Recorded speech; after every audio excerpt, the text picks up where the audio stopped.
demonstrating here is pretty much a simple cupping procedure.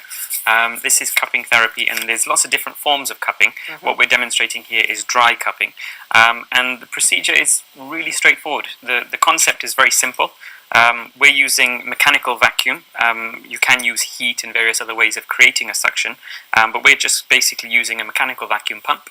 We're using a valved suction cup, and we apply the two together and we create a suction, okay, by sucking the air out, which is really simple. And we can see it pulls the skin up and makes that mark. And yes. You've already done some of this on Aaron's back. Aaron, are you okay? Yeah, not What does too it bad. feel like? Just feels like a nice stretch, really. You just feel really relaxed. You feel relaxed? Yeah, it's really nice. Right, so that's pulling the suction, is obviously the vacuum that's created is pulling the skin up. Yeah. What's the point of it, Riz? Okay, so generally people find it very, very relaxing, and it does lots of things actually. We can see from what's happening right now that there's something going on. So it's not simple placebo, there's some physiological changes that are happening right now. When we have suction, we have a negative pressure. So many times when we have injuries and we have tissue damage, we have a phenomenon known as inflammation occurring. Now, when inflammation happens, you get more blood in an area, and often you get pressure in an area.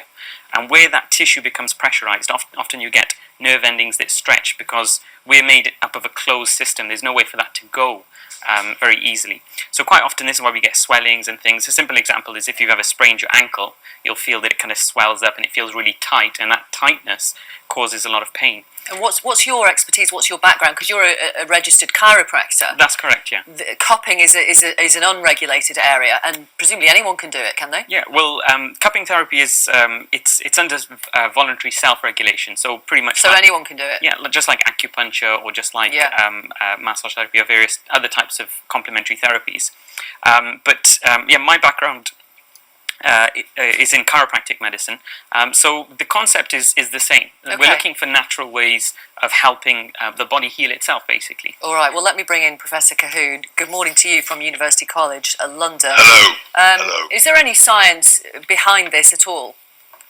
No, I'm afraid that the spiel you've just been given is entirely hocus pocus, but perhaps that's not surprising from a chiropractor, because chiropractic is disproven itself. It was the subject of a court case recently, where when Simon Singh defined it as a happily providing bogus treatments, and he won the case in court, thank heavens. So it's just pulling up a bit of skin. It's not going to affect the muscle to any noticeable extent, and taken to extreme, it can cause harm. It usually doesn't. It's usually just what Ben Goldacre would call a voluntary tax on the gullible. Right, fair enough. How do you respond to that? A voluntary tax on the gullible? Well, I think everything new will have its opposition, and obviously we've got ours here. But in general, lots of things, such as cupping, such as chiropractic. Chiropractic is actually something which is proven by, recommended by the NICE guidelines, the National Institute of Excellence. It's been withdrawn. And GPs and doctors are actually recommended to tell their patients or encourage their patients to seek I don't know if you heard Professor care. Colquhoun. He says it's been withdrawn from the NICE guidelines. Okay. It never was recommended by NICE.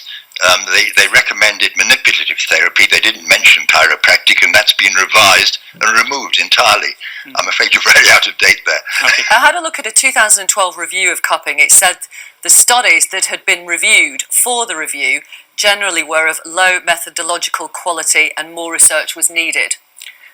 Well, Victoria, what I'd say is that a good example is, just now we were talking about maternity and childbirth and so forth. Science often takes a long time to catch up with what actually works. And when we have, sometimes, unfortunately, out of arrogance, the idea that we know everything and that we can prove and understand everything, we sometimes forget that sometimes the things which are known to have worked for a long time are actually very beneficial. And what you'll find even in, for example, midwifery, they're going back to find out that a lot of the things that midwives have been practicing for centuries are actually now scientifically proven. You can see Professor Colquhoun's face. He's shaking his head. He's got a wry smile. Final word to you.